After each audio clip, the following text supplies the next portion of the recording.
Why, in order to conduct a kinetic attack, why do you have to be at war? I don't see why we can't pursue these guys and have a sort of conversation about who is legitimate for a hit list. And then have to say, well, that means we have to authorize an act that says the entire United States government is at war. I mean, I have 10 nieces and nephews. I don't think I've ever talked about terrorism to them.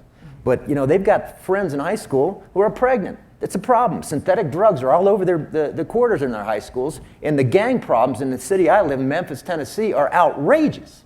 People in this country, partly because there's a racial divide in this country, don't care. But 4 people die in an attack, and this is a national disaster. I don't get it. I want to Oh, wait, say Mike was why next? to get Okay. it. Oh, okay, Mike, then you. I just, Yeah, thank you. Are we done yet? Oh, no, halfway. I don't think a binary distinction is necessary. The Republic has a suite of tools available. Some have to do with U.S. criminal law, others have to do with acting in accordance with armed conflict. And so I would suggest to you the metaphor we're looking for here is a dial, not a switch. And that I would support, we need to dial differently today than we did 10 years ago, but I don't need to go like that. Well, we used a blended approach previously. We took Moussaoui through the criminal justice system. We took the shoe bomber through the criminal justice system.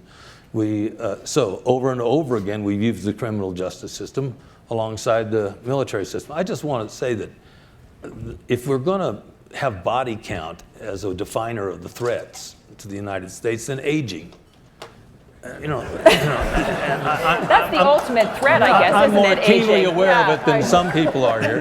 No. And what we've got to do, if this is a security discussion, I think, the size of the sodas in New York probably isn't what we ought to focus on. No, I think there's a simpler way to characterize it. In 2001, we would have said terrorism is a potential threat to American families.